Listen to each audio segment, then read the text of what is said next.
झारखंड मुक्ति मोर्चा के विधायक एवं स्वर्गीय दुर्गा सोरेन की पत्नी सीता सोरेन ने झारखंड विधानसभा के विशेष सत्र के अंतिम दिन पत्रकारों से बातचीत के क्रम में यह साफ कर दिया है कि झारखंड मुक्ति मोर्चा के साथ किसी प्रकार की कोई नाराजगी नहीं है और पार्टी जिस प्रकार की जिम्मेदारी देगी उसका निर्वहन करने के लिए वह साफ तौर पर तैयार है। हमारी नाराजगी महज अफवाह है। ये तो इस तरह का अफवाह, हम कुछ अगर बातों को सरकार के समक्ष रखेंगे तो उसको नाराजगी या फिर कुछ भी इस तरह का ये दे दिया जाता है, जो आप लोग फिर और ही आगे ले करके नमक मिर्च लगा करके इसको बढ़ा चढ़ा करके एकदम नाराज चल रही है। मैडम क्या करिएगा सर आपकी अब वो पार्टी निर्णय करेगी, पार्टी तय करेगी। हमारे बाबा अध्यक्ष उनके ऊपर है, अगर वो आशीर्वाद देंगे तो हम इस पर निभाएंगे। आपकी कह रहे हैं कि बने इनसे बातचीत आशा है कि आप बहू है, बड़ी बहू है, इच्छा है तो चलिए आशीर्वाद मिलेगी। पूरा उम्मीद है आपको? अब आशीर्वाद है तो फिर हमको मिलेगा ही, तो हम लोग ज्यादा दिन नहीं और कुछ ही दिन इंतजार करें, फिर इसके बाद आगे और बात करेंगे। चलिए ठीक है। एक सवाल है कि सीजीएल का जो क्वेश्चन आउट हुआ उसकी जांच ईडी करेगी। लाखों छात्रों ने एग्जाम दिया था। जी बिल्कुल, छात्रों की भविष्य का सवाल है और सदन में भी उठा था और हमारे मुख्यमंत्री जी ने भी कह दिया इस पर जांच होगी और जो भी दोषी पाए जाएंगे उनके ऊपर कार्रवाई भी होगी। इसमें हम भी साथ देंगे। ठीक, थैंक यू सर। की गिनती करा दी। बाबूलाल जी आदिवासी हैं लेकिन आदिवासियों के नेता नहीं है।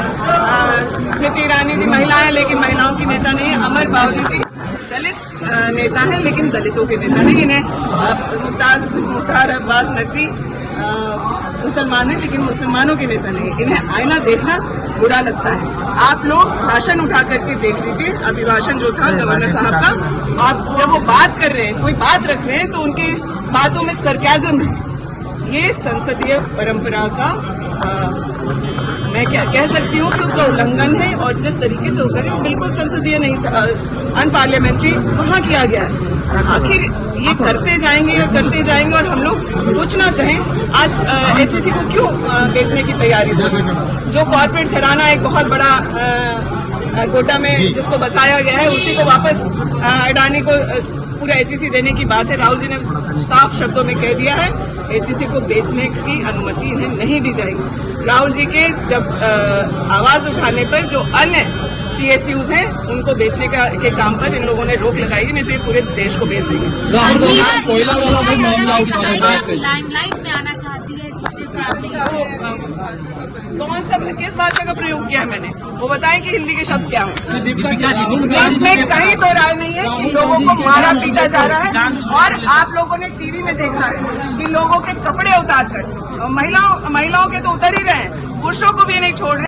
ये कांग्रेस का चरित्र है। यही तो कांग्रेस है जो मर्यादा को तार तार करती है। कभी दीपिका पांडे सिंह, कभी इरफान अंसारी, कभी कोई। झारखंड की जनता कांग्रेस के चाल, चरित्र, चेहरा और चिंतन को बड़ी भांति समझ रही है।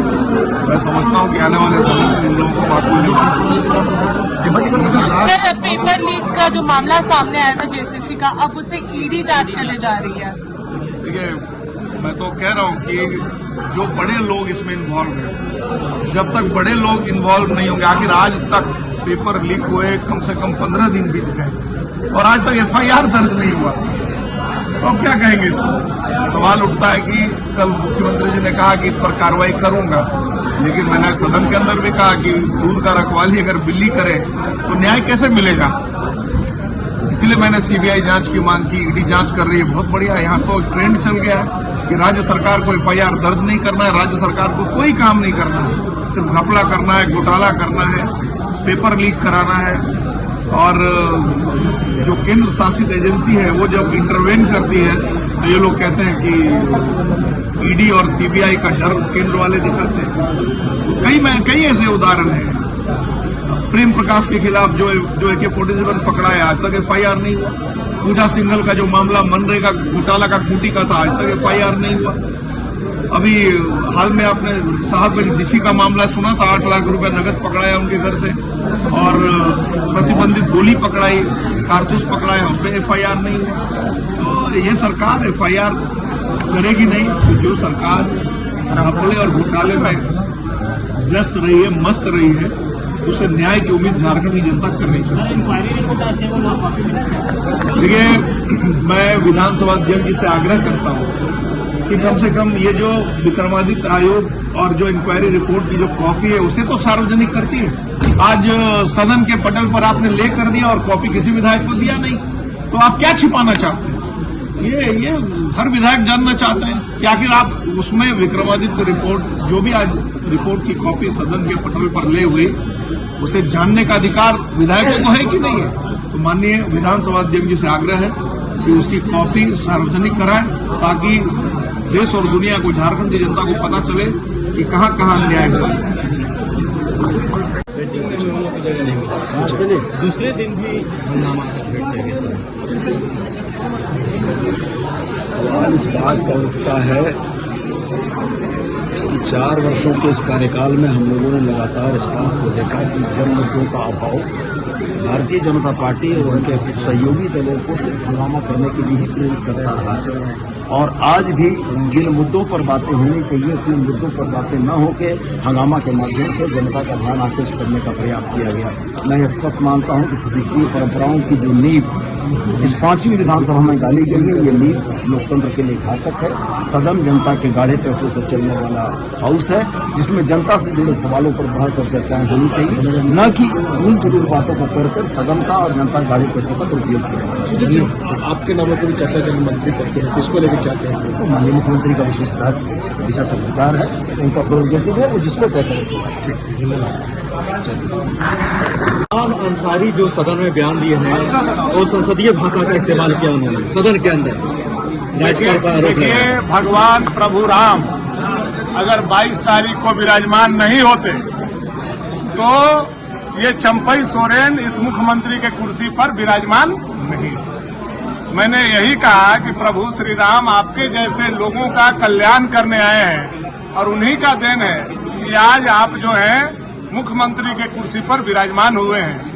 और जिस दिन 22 तारीख को प्रभु श्री राम आए, पूरा देश और दुनिया राममय हो गया और उसी दिन सारे सनातनियों ने यह निर्णय किया कि अब दूसरा कोई बाबर इस दुनिया में पैदा नहीं, कोई बाबर पैदा नहीं होगा, बाबर को पैदा होने नहीं दिया जाएगा। सनातनियों ने यह निर्णय किया। बाकी उनको सिलसिलेवार ढंग से मैंने बताने का काम किया। जो विक्टिम कार्ड कल हेमंत सोरेन जी खेल रहे थे, तो उनको सिलसिलेवार से मैंने बताने का काम किया। और ये जो 20 साल का मैथ पढ़ते हैं ये लोग, मैथ भी मैंने मुख्यमंत्री। लेकिन राज्य सरकार उस पर कार्रवाई करे और राज्य सरकार ने इन सारी चीजों को रोकने के लिए कड़े कानून बनाए हैं। मुझे लगता है कि राज्य सरकार को प्रायोरिटी से पहले करनी चाहिए, और राज्य सरकार अक्षम हो तब तो कोई एजेंसी है।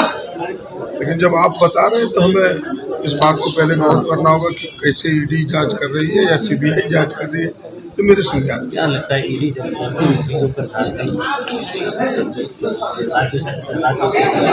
सब्जेक्ट